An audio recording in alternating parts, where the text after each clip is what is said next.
Le boulot, les cours, les enfants, les courses, les études, on pourrait se dire qu'on en fait déjà beaucoup. Mais nous sommes nombreux à nous dire qu'on pourrait en faire plus. On voit bien que le monde évolue. Avec les attentats, les inondations et tout ce qui se passe en France et ailleurs, on pourrait se dire qu'on peut rien y faire. Mais ce n'est pas vrai. Même sans changer de vie, on peut aider à changer les choses. Pour en faire plus, nous avons rejoint la Garde nationale. Sans changer de métier, en devenant réserviste, on se sent plus utile aux autres. On donne plus de sens à notre vie. On vit plus intensément. On fait plus de rencontres. On vit plus d'expériences. On s'enrichit. On est plus entraîné. Mieux formé pour aider notre pays.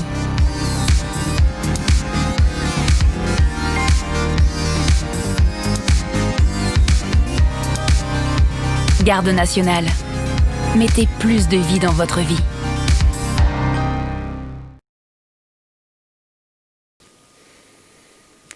Bonjour, bienvenue à tous pour cette première journée du réserviste de Belfort en mode digital qui s'inscrit dans le cadre des journées nationales de la réserve de la Garde nationale.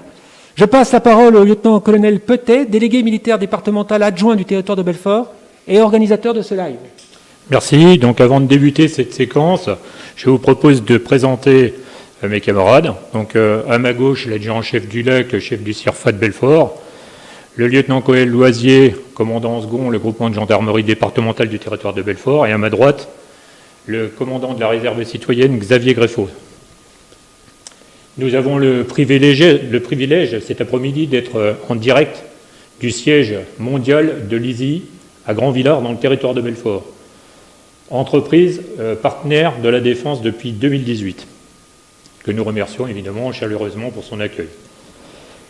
Cet après-midi, nous vous proposons une immersion virtuelle au sein de la réserve opérationnelle au travers d'interventions, de portraits et de réservistes, ainsi que des vidéos. Avant tout, je tiens à remercier l'ensemble de nos partenaires qui ont contribué à organiser cette journée. Tout d'abord, le secrétariat général pour la Garde nationale, la préfecture du territoire de Belfort, le 1er régiment d'artillerie, le 35e régiment d'infanterie stationné à Belfort, le groupement de gendarmerie départementale du territoire de Belfort, le CIRFA du territoire de Belfort, l'UTBM, Université technologique Belfort-Montbéliard, l'IUTBM, l'Institut universitaire de technologie Belfort-Montbéliard, l'École supérieure des affaires, l'ESTA de Belfort, l'Association des sous-officiers réserves du territoire de Belfort et bien sûr le groupe LISI. Pour lancer ce live, je vous propose tout d'abord d'écouter un message du général de brigade aérienne, Véronique Battu, secrétaire générale de la Garde nationale.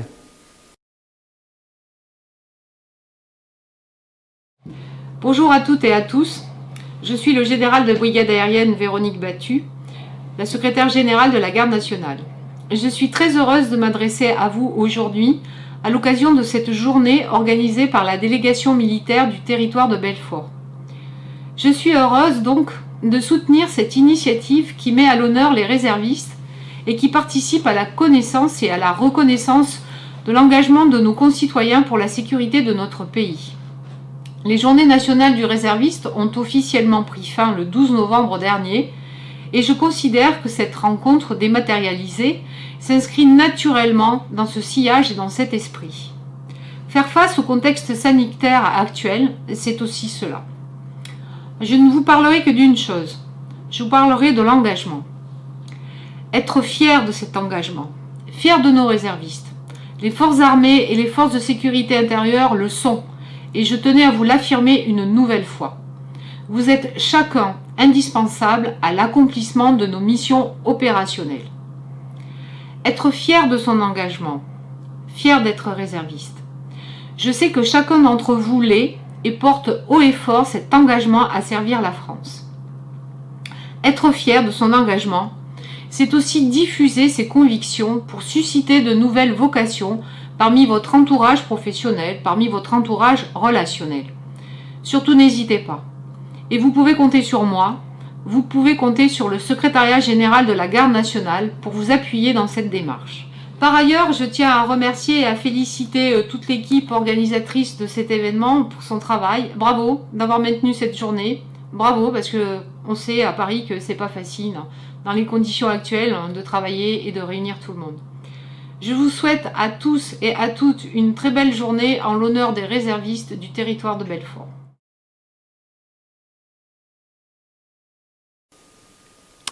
Maintenant, le lieutenant-colonel Petet et le lieutenant-colonel Loisier vont nous présenter la Garde nationale. Donc en quelques minutes, je vais vous présenter cette fameuse Garde nationale. Donc la Garde nationale a été créée en octobre 2016 par le président de la République suite aux événements de 2015, les attentats de 2015 qui ont été sanglants pour la France. Cette Garde nationale comporte deux éléments essentiels, des éléments du ministère de l'Intérieur et des éléments du ministère des Armées. Elle regroupe aujourd'hui environ 77 000 hommes et femmes qui sont tous engagés pour protéger et renforcer la sécurité de la France. 7 000 réservistes sont engagés chaque jour pour vous protéger. Donc aujourd'hui, la Garde nationale est un acteur incontournable de la défense de la France. La création de cette Garde nationale répond à un triple objectif. Valoriser la participation des réserves au renforcement de la sécurité des Français, premier objectif. Apporter une réponse concrète au désir des jeunes Français de s'engager. Suite aux attentats, il y a le centre de recrutement des forces armées, par exemple, du territoire de Belfort, recrutait beaucoup de volontaires. Il y avait énormément de personnes qui étaient à l'intérieur du CIRFA qui désiraient s'engager comme réservistes. Également, troisième objectif, développer l'esprit de résilience face aux menaces actuelles en renforçant la cohésion nationale. Les composantes de la Garde nationale la Garde nationale est essentiellement composée à hauteur de 40% de gendarmes. Vous voyez que c'est la plus grosse cohorte. Ensuite, 30% de militaires de l'armée de terre. Et ensuite viennent en troisième position la police nationale et les autres services. Concernant les missions de cette Garde nationale, pour la partie des armées, c'est principalement la protection du territoire national qui est la mission la plus importante, notamment dans le cadre des missions Vigipirate et Sentinelle. Quelques réservistes protègent les installations militaires, participent à des actions de soutien à la population, également au recrutement et au rayonnement des armées en général, par exemple à l'organisation de rallyes citoyens au profit des étudiants, et quelquefois concourt à l'apport d'expertise un peu particulière. Je laisse le soin à mon camarade du groupement de gendarmerie départementale de vous présenter les missions de la gendarmerie. Donc bonjour à tous, bonjour à toutes.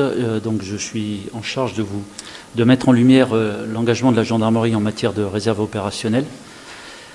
Servir, c'est ce qui motive les 30 000 citoyens français, dont 30% d'étudiants, qui font partie de la réserve opérationnelle de la gendarmerie. Chaque jour, 2400 réservistes sont engagés sur le terrain.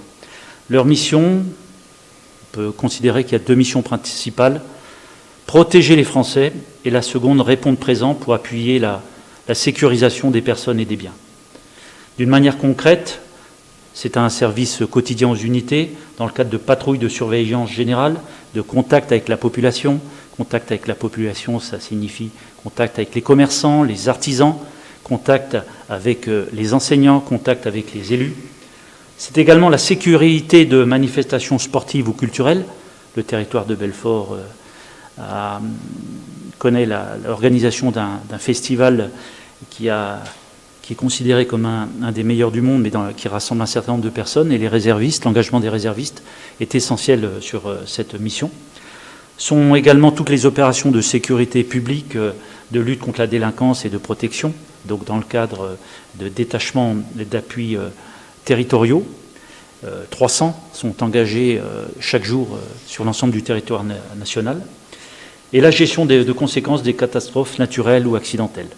Leur mission peut s'élargir, comme dernièrement on a pu le constater avec le contrôle aux frontières, des opérations qui sont menées dans le nord de la France, des opérations qui sont menées également sur les frontières espagnoles et italiennes. Voilà, donc la réserve, c'est une composante essentielle de la gendarmerie, c'est une composante essentielle de la protection des personnes et des biens.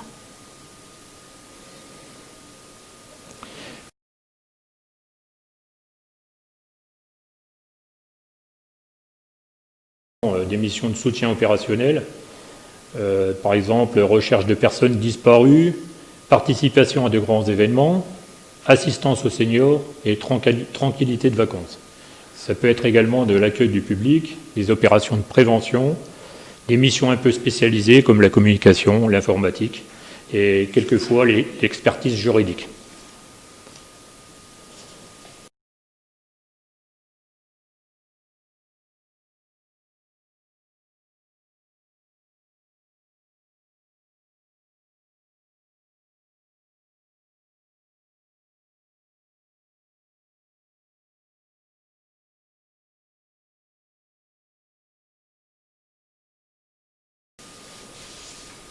Intégrer la réserve, c'est bien sûr bénéficier d'une rémunération, d'une formation et d'une expérience humaine et professionnelle exaltante, enrichissante et valorisante. Adhérer à la garde nationale, vous permet par exemple d'aider à vous payer votre permis de conduire à peu près à hauteur de 1 000 €, bien sûr sous condition évidemment. Permettre d'aménager son temps, son emploi du temps, vous aider à payer vos études supérieures en particulier. Et également, il y a quelques avantages pour les entreprises, si vous favorisez l'emploi de vos réservistes au sein de la garde nationale, comme le fait par exemple le groupe Lisi, réduire ses impôts et profiter d'un critère RSE supplémentaire. Rejoignez la garde nationale si vous êtes intéressé, on compte sur vous. Et là, vous pouvez vous connecter sur le site de la garde nationale, gardenationale-gouv.fr.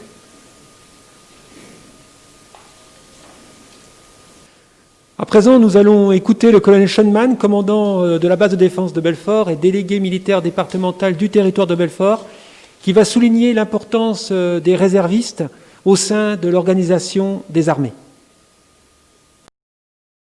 Je suis le colonel Schoenmann, je suis le commandant de la base de défense de Belfort et le délégué militaire départemental du territoire de Belfort. Alors je voudrais faire ce témoignage concernant les réservistes et la réserve d'une manière générale. Mais pour bien comprendre la réserve, je pense qu'il faut d'abord partir d'un état des lieux de nos engagements opérationnels aujourd'hui. Chaque jour, les armées françaises sont engagées en dehors du territoire national à hauteur d'environ 26 000 hommes. Ces 26 000 hommes se répartissent essentiellement en 8 000 hommes en tant que force de souveraineté, donc déployés dans nos départements et collectivités d'outre-mer. Nous avons également 4 000 militaires qui sont déployés en tant que force de présence, donc un certain nombre de bases qui sont situées principalement en Afrique, mais également au Moyen-Orient. Donc ce sont 5 bases avancées que nous avons à travers le monde. Et nous avons 7 000 personnes qui sont en opération extérieure, que ce soit dans la bande sahélo-saharienne ou dans les autres opérations que nous avons en Irak et ailleurs. Et enfin, sur le territoire national, nous avons 7 000 militaires qui sont déployés maintenant depuis les attentats terroristes les plus récents. Donc nous avons un taux d'engagement qui est important et cet engagement se fait dans un certain nombre de domaines en particulier, des domaines qui peuvent être très proches des métiers que l'on retrouve dans le civil. Il est donc vital pour les militaires d'active d'avoir une force de réserve qui soit opérationnelle, qui soit entraînée, qui soit totalement intégrée, soit pour occuper leurs fonctions en base arrière, en régiment, lorsque les militaires sont projetés, ou alors quand ils rentrent pour prendre quand même quelques congés, pour leur permettre éventuellement de faire également des formations spécifiques dans le cadre de leur parcours de carrière, mais également, parfois, quand les gens tombent malades, il faut bien que la mission se poursuive, et le réserviste est extrêmement utile également dans ce domaine. Aujourd'hui, chaque formation de l'armée de terre, ou des armées d'une manière générale, que ce soit des régiments, que ce soit des groupements de soutien, que ce soit des bases aériennes ou des délégations militaires départementales, dispose soit d'une unité de réserve, soit d'un pool de réservistes. En tant que délégué militaire départemental du territoire de Belfort, je dispose de 11 personnels, principalement des officiers, et ces gens sont le cœur même de mon centre opérationnel en cas de crise. Parce que nous sommes 2 à la délégation militaire départementale, moi-même en tant que DMD, et un lieutenant-colonel en tant que mon adjoint. Et quand on traite avec la préfecture, eh bien, on ne peut pas être à plusieurs endroits à la fois. Et donc, le cœur de la délégation militaire départementale, c'est ce centre opération qui travaille et qui fait vivre les opérations sur le territoire de Belfort. Et il est armé à 100% par des réservistes. Tout comme leurs camarades d'actifs, ces réservistes ont une formation initiale en tant que militaires et ensuite des fonctions de spécialistes, des formations de spécialistes. Évidemment, en fonction des résultats des réservistes, ceux-ci ont la possibilité de progresser dans leur carrière militaire, pour des militaires du rang de passer sous-officier, et pour les meilleurs d'entre eux de passer également officier. Ils participent à des activités opérationnelles, des projections pour des spécialistes dans des états-majors opérationnels qui sont déployés à l'extérieur du territoire national, ou pour des missions un peu plus générales de type Vigipirate ou Sentinelle, donc directement au profit de la population française. La réserve est donc un apport absolument indispensable dans la situation dans laquelle se trouvent aujourd'hui les forces armées françaises, efficace, parce qu'il y a cette formation initiale et cet entraînement permanent, parfaitement intégré et surtout extrêmement reconnu par les personnels d'active. Les militaires de réserve ne sont donc pas des militaires de deuxième zone, comme on pourrait le penser parfois, mais bien des militaires totalement reconnus dans leurs compétences. Pour conclure, je peux personnellement témoigner que les armées françaises ont une excellente réputation à l'extérieur. Les armées françaises sont les armées qui gagnent des guerres. Et cette réputation, nous la devons également, en grande partie, à l'engagement extrêmement précieux et à la qualité de nos réservistes, auxquels nous rendons hommage aujourd'hui. Découvrons ensemble maintenant le portrait d'un réserviste opérationnel, Michael, qui œuvre au sein du centre opérationnel de la délégation militaire départementale du territoire de Belfort. Je m'appelle Michael, je suis chef du bureau de la représentation de l'État et de la communication interministérielle pour la préfecture du territoire de Belfort et je suis aussi capitaine de réserve opérationnelle à la délégation militaire départementale du territoire de Belfort. Ça fait 9 ans que je suis réserviste. Ce qui a provoqué le déclic chez moi, c'est lors d'un emploi que j'occupais précédemment au Centre européen du résistant déporté, sur le site de l'ancien camp de concentration de Natzweiler, au contact des anciens résistants déportés que j'ai eu la chance de côtoyer et qui m'ont fait réfléchir sur les notions d'engagement. J'ai eu envie, moi aussi, de servir mon pays et de servir ses valeurs de liberté, d'égalité et de fraternité. Et c'est ainsi que j'ai commencé un cursus de réserviste en 2010, avec tout d'abord une préparation militaire supérieure au 92e régiment d'infanterie à Clermont-Ferrand, suivi d'une FIOR, donc formation initiale des officiers de réserve à Coéquidan. Et par la suite, j'ai signé un engagement à servir dans la réserve à l'Eurocorps, au corps de réaction rapide européen, à Strasbourg, au Public Affairs Office. Ce que je cherchais aussi dans la réserve, justement, c'était une expérience professionnelle. Donc être réserviste, finalement, c'est avoir 2 métiers. On apprend d'autres méthodes de travail, on rencontre d'autres personnes. À l'Eurocorps, j'ai eu l'occasion de travailler dans un cadre multinational avec Allemands, des Belges, des Espagnols, des Luxembourgeois, des Polonais aussi. C'est une expérience très très très enrichissante. Et enfin, ce que je suis venu chercher aussi à la réserve, c'est une expérience humaine. C'est-à-dire que j'avais besoin de me dépasser, de me mettre à l'épreuve, de sortir de ma zone de confort. Donc pour une génération qui n'était plus obligée de faire son service militaire, j'ai voulu, moi, devancer un petit peu l'appel, être confronté à d'autres personnes, à d'autres milieux, d'autres horizons, m'enrichir de rencontres. Et je dois avouer que la réserve, c'est vraiment une belle opportunité pour ces échanges, de rencontrer d'autres personnes qui ont fait d'autres cursus, qui ont parfois d'autres mentalités, d'autres façons de voir les choses, et finalement, on finit par partager des expériences communes, des expériences qui sont souvent fortes.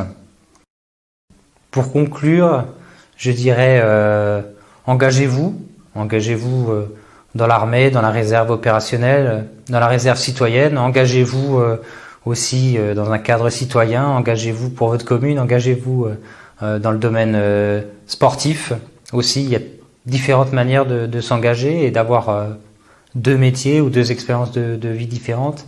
Et puis merci, j'ai envie de dire merci aux camarades avec qui j'ai passé ces formations, et merci aux cadres qui nous accompagnent. Et c'est vrai que pour une personne comme moi qui était issue directement du civil, qui n'avait pas d'expérience militaire, pas de militaire dans la famille, et qui était pour le moins même plutôt réfractaire à l'idée d'armée dans sa jeunesse, c'est vrai que ces cadres m'ont permis de vraiment découvrir une autre dimension de l'armée, une autre vision des hommes et des femmes qui composent l'armée. Et je pense que c'est justement en s'enrichissant de telles rencontres et de telles expériences qu'on va un peu plus loin ensemble et qu'on construit une société. Je vous propose maintenant d'écouter Nicolas, réserviste au groupement de gendarmerie départementale. Bonjour, je m'appelle Nicolas, j'ai 23 ans, je suis responsable système d'information chez Trinaps et je suis également réserviste de la gendarmerie. J'ai choisi d'être réserviste en 2016 dans le climat des attentats et je me demandais un peu qu'est-ce que je pouvais faire à mon échelle pour aider, pour pouvoir prévenir ce genre de problème. J'ai naturellement du coup choisi de devenir réserviste. De plus, le monde militaire, la gendarmerie était quand même quelque chose qui était assez opposé à ma manière d'être, et ça a été un défi personnel pour moi de réussir à devenir réserviste, à entrer dans la gendarmerie en tant que réserviste. Le rôle d'un réserviste au sein de la gendarmerie, c'est principalement d'apporter de l'effectif à la gendarmerie. Donc ça inclut aussi bien la sécurisation de festivals, comme les Eurocaines au sein du territoire de Belfort, que de venir en appui en époque de confinement, d'époque terroriste. Également de participer à des enquêtes judiciaires, comme à certaines opérations, par exemple les perquisitions. À côté, je travaille également aussi d'un point de vue informatique pour la gendarmerie. Je travaille sur différents projets en lien avec le système d'information de la gendarmerie, qui me permet du coup de pouvoir prendre du recul sur mon travail dans le civil, sur ce que je fais, étant donné que je vois les problématiques au niveau, on va dire, de la gendarmerie, et je vois les problématiques au niveau de mon travail. Après, d'une manière plus générale, la réserve me permet de pouvoir varier mon quotidien. Je passe d'une activité plutôt, on va dire, de bureau, à une activité de terrain, une activité où je dois être mobilisé, présent, où je dois, en gros, faire quelque chose qui est complètement différent de ce que je fais d'habitude. Pour moi, ça m'apporte un équilibre, ça m'apporte un recul aussi sur tout ce qui est problématique liée aux forces de l'ordre. Ça m'apporte aussi ce sentiment que je cherchais à la base, de pouvoir aider, pouvoir apporter une petite chose à l'édifice global.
C'est au tour maintenant du sergent Pierrick de nous présenter ses missions au sein de la compagnie de réserve du 35e régiment d'infanterie.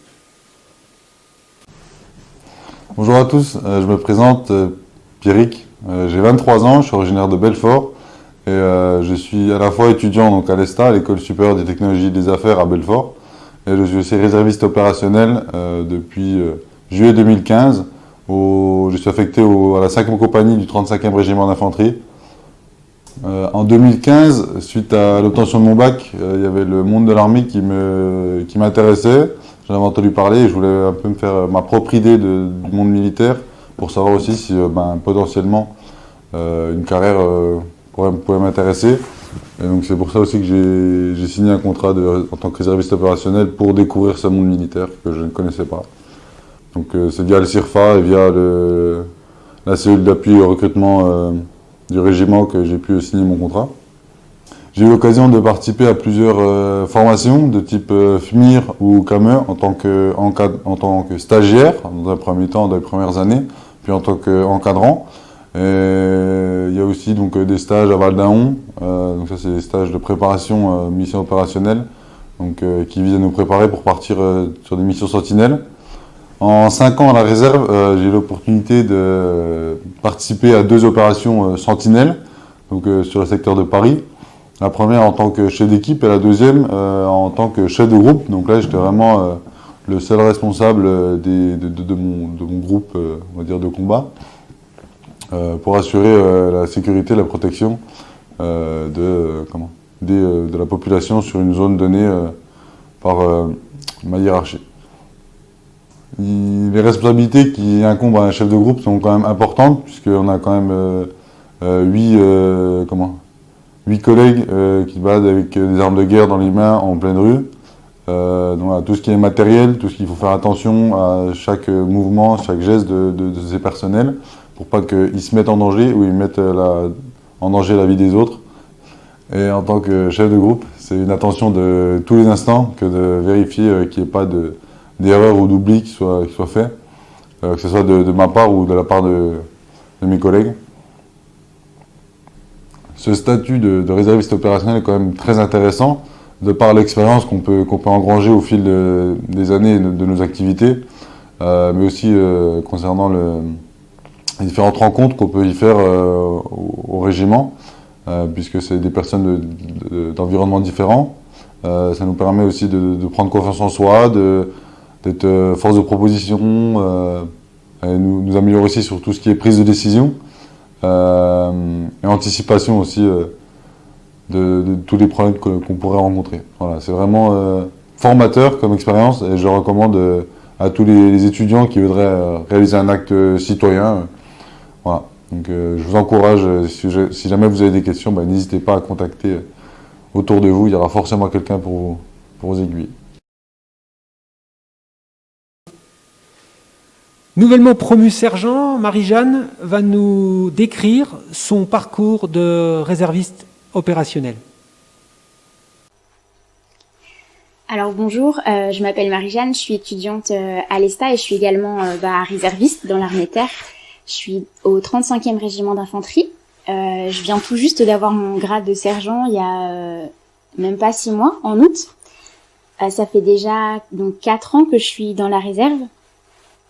Si je suis arrivée dans la réserve, c'était parce que j'ai toujours aimé le milieu militaire de par ma famille, de par mon père par exemple.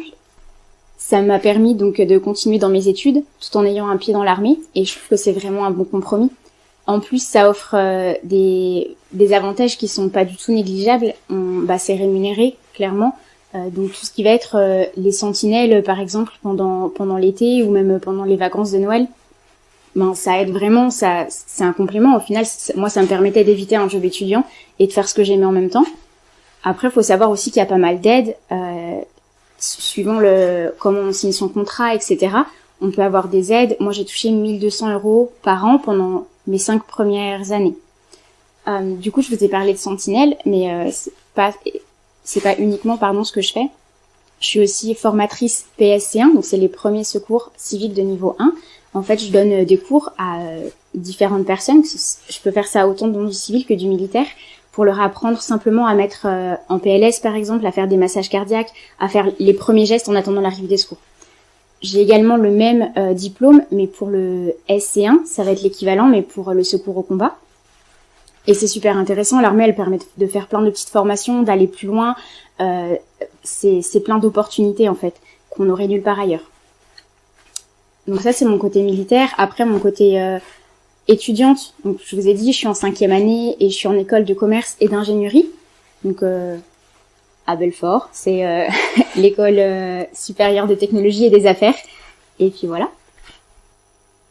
L'armée, ça a aussi un côté très important.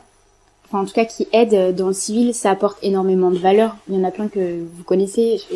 C'est tout bête, mais la ponctualité, le respect de la hiérarchie, le respect des règles, savoir manager une équipe et être managé, parce qu'il y a les deux et c'est pas du tout la même chose. On rencontre des gens de différents horizons. On peut, j'ai par exemple été amenée en fait à commander des personnes qui avaient 40 ou 50 ans. Bah voilà, c'est pas du tout mon âge. Moi, j'en ai 23. Et pourtant, il faut savoir y faire, il faut apprendre à leur parler différemment pour pas les brusquer, pour pas non plus les prendre de haut, parce que bah c'est pas du tout le but. C'est pas parce qu'on est au-dessus que il y a un irrespect qui se crée, au contraire. Et tout ça, c'est des valeurs que l'armée elle amène et qui, en tout cas moi dans mon domaine civil, va aussi énormément m'aider, parce que je serai sûrement amenée à manager, à rencontrer du monde, et ça permet de garder une ouverture d'esprit, je pense, qui est extrêmement importante dans notre monde. Vous l'aurez compris, je peux que vous recommander d'y aller. Ça apporte tellement de choses. Vous allez rencontrer une deuxième famille. Les gens, on apprend à les rencontrer d'une manière qui est différente. En fait, on est obligé d'aller vers tout le monde. On n'y va pas par affinité. Et au final, on finit par apprécier tout le monde. C'est vraiment une famille qui se crée. Il va y avoir une bonne entente, un dépassement de soi. Chacun va vous tirer vers le haut. Et sincèrement, allez-y, même si vous hésitez, allez essayer. Il y a une formation qui va vous entraîner. Si ça marche pas, c'est pas grave. Vous aurez juste essayé et c'est tout. Et si ça marche, vous allez découvrir plein de choses que vous n'aurez fait nulle part ailleurs. Pour illustrer les propos de Pierrick et Marie-Jeanne, je vous propose de découvrir le 35e régiment d'infanterie de Belfort.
Maintenant, c'est au tour de Virgile, maréchal des logis chef au sein de l'unité de réserve du 1er régiment d'artillerie, de nous présenter son engagement au sein de la réserve opérationnelle.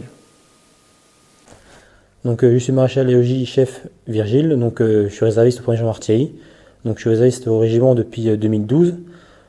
J'ai gravi les échelons de manière standard, donc on commence tous en tant que réserviste, en tant que soldat. Au régiment, je suis responsable petit calibre, responsable APC, c'est-à-dire que je fais la gestion quantitative et qualitative du matériel et de l'armement.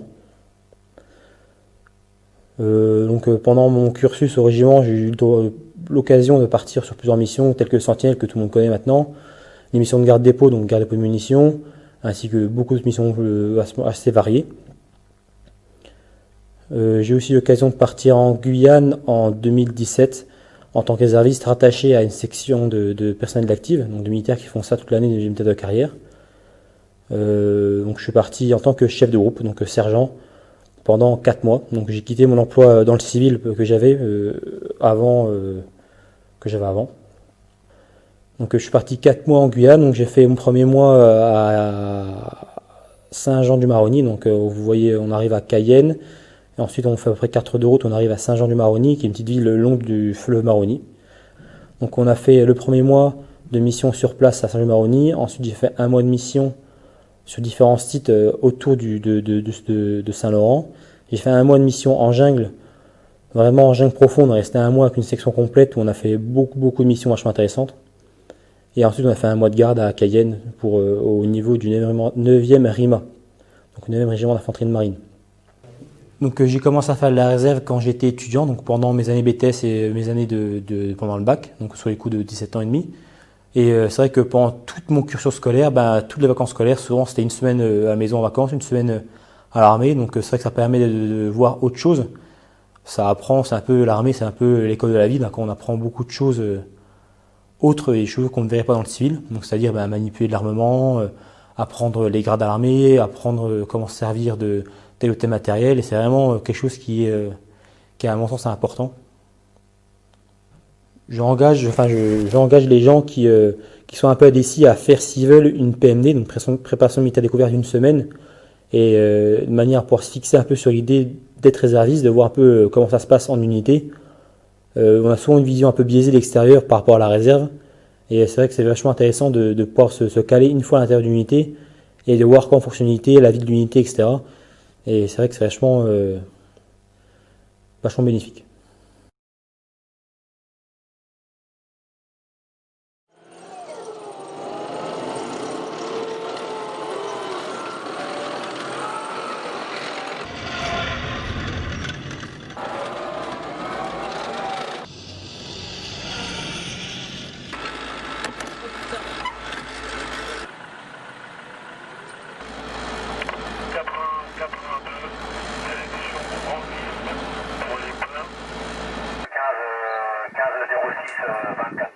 Ouais, c'est bon.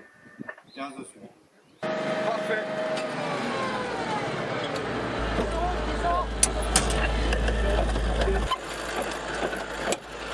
Relâche suspensionnique. Séparatiste 048 361. 32 séparatiste 830. Lanceur armé. Je décompte. 5, 4, 3, 2, 1, tirez.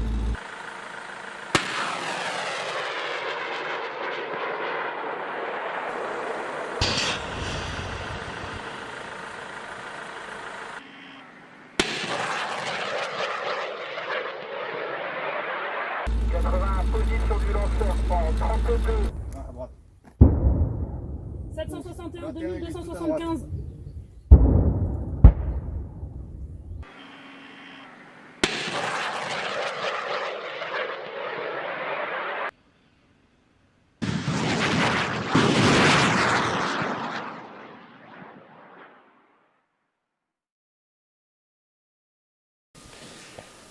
Un nouveau portrait maintenant, celui de l'enseigne de vaisseau Frédéric, qui va vous encourager à rejoindre les rangs de la Marine nationale avec un court exposé concernant les carrières au sein de la Marine.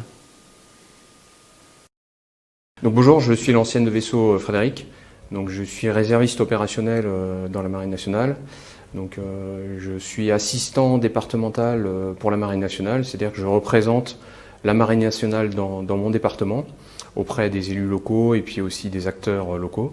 Et je soutiens également le service de recrutement de la Marine nationale dans le cadre du recrutement des officiers cyber. Dans le civil, donc je suis ingénieur et donc je suis expert calculateur hardware et je suis responsable d'un groupe de développement électronique pour des systèmes embarqués dans l'industrie. Alors pourquoi j'ai voulu être réserviste? Bon, déjà j'ai effectué une préparation militaire marine durant mes études dans l'est de la France et puis avec une période bloquée à Toulon. Et également, j'ai effectué mon service militaire comme élève officier de réserve dans l'aéronautique navale. Donc ça m'a permis de faire un volontariat service long et d'enseigner des cours de turbomachine, de mécanique du vol et d'automatique à des futurs sous-officiers ou officiers mariniers pour la Marine nationale, officiers et également matelots. J'ai ensuite débuté dans la vie active. Je ne me suis pas engagé dans l'armée, mais par contre donc j'ai commencé mon parcours d'ingénieur dans l'industrie. J'ai été amené à travailler en France, à l'étranger également, dans différents secteurs de l'industrie. Et je suis parti à l'étranger et en revenant de l'étranger, en revenant en France, donc j'ai voulu m'engager pour servir la France, pour servir la Marine nationale et puis représenter la Marine nationale sur mon département et participer à l'effort de recrutement d'officiers cyber. En effet, comme vous le savez, les armées et plus globalement le pays a besoin de spécialistes en cybersécurité, que ça soit dans l'industrie privée mais également dans les ministères et également bien sûr pour la Marine nationale. Donc on est amené ainsi je suis amené à nouer des partenariats, à collaborer avec des écoles d'informatique et d'ingénieurs pour susciter des vocations pour les jeunes informaticiens, les jeunes ingénieurs à s'engager pour servir notre pays et pour servir la Marine nationale en tant qu'officier cyber. Donc la réserve opérationnelle et la réserve pour la Marine nationale m'apportent énormément de choses. Déjà, ça me permet d'avoir un autre regard que ce que je peux avoir au quotidien dans l'industrie manufacturière et puis aussi dans le domaine public. Ça me permet donc de découvrir un autre univers que j'ai déjà appris à connaître évidemment quand j'ai fait mon service militaire et puis ma préparation militaire marine, mais ça me permet de découvrir un autre univers, d'avoir aussi des relations très fortes avec donc le ministère des Armées et en particulier la Marine nationale, et ça me permet ainsi quand même d'avoir un certain équilibre entre la vie professionnelle, la vie militaire également, et puis aussi la vie familiale. Voilà. Donc c'est quelque chose qui est très important pour moi. Ça permet aussi d'avoir un sens, de donner un sens, je ne vais pas dire à ma vie, mais à ma vie professionnelle. Et c'est très très complémentaire.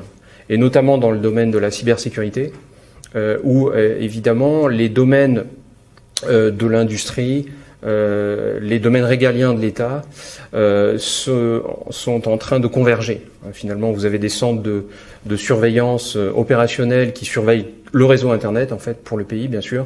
Et évidemment, on a besoin d'une coopération très forte entre l'État et les acteurs privés et publics, bien sûr. Nous laissons la parole à Emmanuel, capitaine de frégate de réserve et directeur général du groupe LISI. Bonjour, je me présente, je suis Emmanuel Viellard, je suis le directeur général du groupe LISI. LISI est un groupe établi au sud du territoire de Belfort, dans le village de Grand-Villard. On y a installé notre siège mondial. C'est un groupe coté, mais également familial, une stratégie long terme, 10 000 personnes, à peu près 1,3 milliard de chiffre d'affaires après la crise du Covid, 1,650 milliard avant. Donc nous avons été fortement affectés, comme toutes les entreprises industrielles, par la crise en cours, dans la mesure où une grande partie de notre activité est dans le domaine aéronautique. Nous sommes un fournisseur de composants et de fixations à destination de 3 marchés. L'aéronautique tout d'abord, comme je le vous disais, puis l'automobile et également le médical, où nous sommes un fabricant d'implants. Aujourd'hui, je dois vous parler de l'engagement au titre de la réserve militaire. J'ai moi-même fait ce qu'on appelait à l'époque le service militaire, donc un service militaire engagé et plutôt long, puisque j'ai passé plus de 24 mois au sein des forces spéciales, au commando Trépel, donc dans les commandos marines, après une sélection assez dure, comme vous pouvez l'imaginer, de 4 mois. Et puis ensuite, j'ai été chef d'escouade opérationnel au sein du commando Trépel pendant donc près de 2 ans. Et à ce titre, j'ai pu intervenir sur un certain nombre de théâtres d'opérations extérieures, notamment l'Afrique, le Golfe Persique ou le Liban. Écoutez, ce que je peux vous dire, ce que je peux témoigner, c'est que cette expérience militaire a été extrêmement riche et tout à fait enrichissante pour la suite en termes de maturité, de capacité à pouvoir diriger des équipes, de capacité à pouvoir réagir sous la pression et également cet esprit à la fois de rigueur mais également de respect de l'ensemble des collaborateurs qui pouvaient travailler pour moi à l'époque, et aujourd'hui j'ai pu transposer un certain nombre de ces sujets et de ces éléments tout à fait importants pour la suite de ma carrière professionnelle. Puis ensuite j'ai été réserviste opérationnel tout d'abord au sein du groupement des fusiliers marins commando, puis ensuite au sein du COS, donc du commandement des opérations spéciales, et puis ensuite j'ai été versé dans la réserve citoyenne, où à ce titre je peux exercer des actions qui sont en faveur effectivement du monde militaire, mais également faire une liaison avec le monde civil. À ce titre, je suis président de la commission liaison défense au sein du MEDEF, qui s'occupe des sujets des réservistes, au sujet des reconversions des militaires, mais également d'autres sujets, donc toutes les interfaces qu'il peut exister entre le monde civil et le monde militaire. Ces interfaces sont nombreuses et tout à fait riches, donc sont tout à fait enrichissantes pour moi, et donc bien que j'ai assez peu de temps à dédier à ces actions, je peux quand même faire preuve d'une certaine efficacité, ce qui me permet de garder un certain lien avec ce monde militaire qui m'a beaucoup donné. Donc tout ça pour vous dire que vous voyez le parallèle entre le monde militaire et le monde civil. Ce sont 2 mondes qui se côtoient, qui doivent exercer un certain nombre d'interfaces enrichissantes, et je ne peux que vous encourager à mener de front les 2 carrières, une carrière civile, professionnelle, engagée, et une carrière militaire, riche d'expérience et également engagée, avec, j'espère pour vous, le parcours le plus riche possible. En tout cas, je vous encourage vraiment à vous engager dans cette voie, et vous verrez, vous aurez beaucoup de bénéfices à en tirer. Merci pour votre attention, et puis je vous souhaite bonne chance. Au revoir. C'est au tour maintenant du chef de l'antenne du centre de recrutement des armées. C'est au tour maintenant donc à l'adjudant-chef Frédéric de nous présenter le cursus d'intégration du réserviste. L'adjudant-chef. Merci. Donc je vous rappelle déjà que pour être dans la réserve, il faut être de nationalité française, être âgé minimum de 17 ans, avoir effectué sa JDC, donc point important pour la JDC, journée défense citoyenneté, ne pas oublier dès l'âge de 16 ans de se faire recenser auprès de la mairie de son domicile pour pouvoir ensuite participer à la JDC le plus vite possible, d'accord ? Et surtout être en bonne condition physique. Effectivement, lors de votre cursus d'intégration, vous allez avoir différentes étapes de formation qui vous seront faites et qui demandent quand même une bonne condition physique. Voilà. Le processus pour ensuite intégrer la réserve, et il est de 2 ordres. Le premier, c'est de se rapprocher auprès du site internet, donc réserviste.défense.gouv.fr, donc un site qui va vous permettre de créer votre profil, votre identifiant, de choisir dans quel type d'unité vous souhaitez faire de la réserve, que ce soit l'armée de terre, la marine, l'armée de l'air, la gendarmerie ou la police. Et à partir de là, vous allez pouvoir choisir une affectation, et à l'issue, vous serez mis en contact avec cette unité pour pouvoir ensuite constituer votre dossier. Voilà. Deuxième étape, c'est de se rendre auprès d'un centre de recrutement des armées, comme nous à Belfort, où on a directement les points de contact pour les 2 unités de proximité, que sont le 1er régiment d'artillerie à Bourgogne et le 35e régiment d'infanterie à Belfort, où on vous donnera directement les points de contact, et vous aurez ensuite plus qu'à leur téléphoner pour avoir un rendez-vous directement avec eux. Dans le processus du montage du dossier et de sélection, une fois que vous avez le contact qui a été fait avec l'unité, il y a différentes démarches administratives qui seront faites, dont un rendez-vous. À l'issue, une fois que tout ça s'est fait, une visite médicale dans un centre médical des armées sera faite, étape nécessaire parce qu'elle permettra de valider votre aptitude à servir dans la réserve en tant que militaire de réserve. Voilà.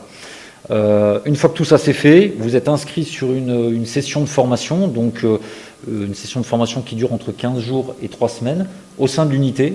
Et durant cette formation, si vous la réussissez, à ce moment-là, vous avez un contrat de réserve qui entre en vigueur. En général, un contrat qu'on fait signer sur une durée de 5 ans, où vous devez au minimum une dizaine de jours par an. Et après, vous vous accordez avec l'unité en fonction du nombre de jours que vous avez disponible à accorder auprès de l'unité. D'accord ? Un des avantages très importants de la réserve, c'est si jamais déjà vous avez un projet de continuer vos études, même après le bac, et que derrière ça, vous avez un souhait de rejoindre l'institution militaire.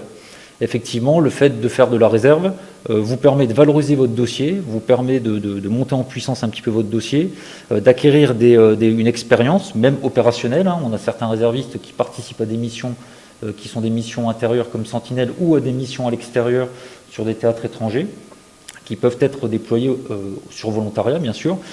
Dans le principe de la réserve, vous avez aussi des étapes de grade. Hein. Il y a une hiérarchie qui va vous permettre de monter en grade, donc d'avoir des responsabilités.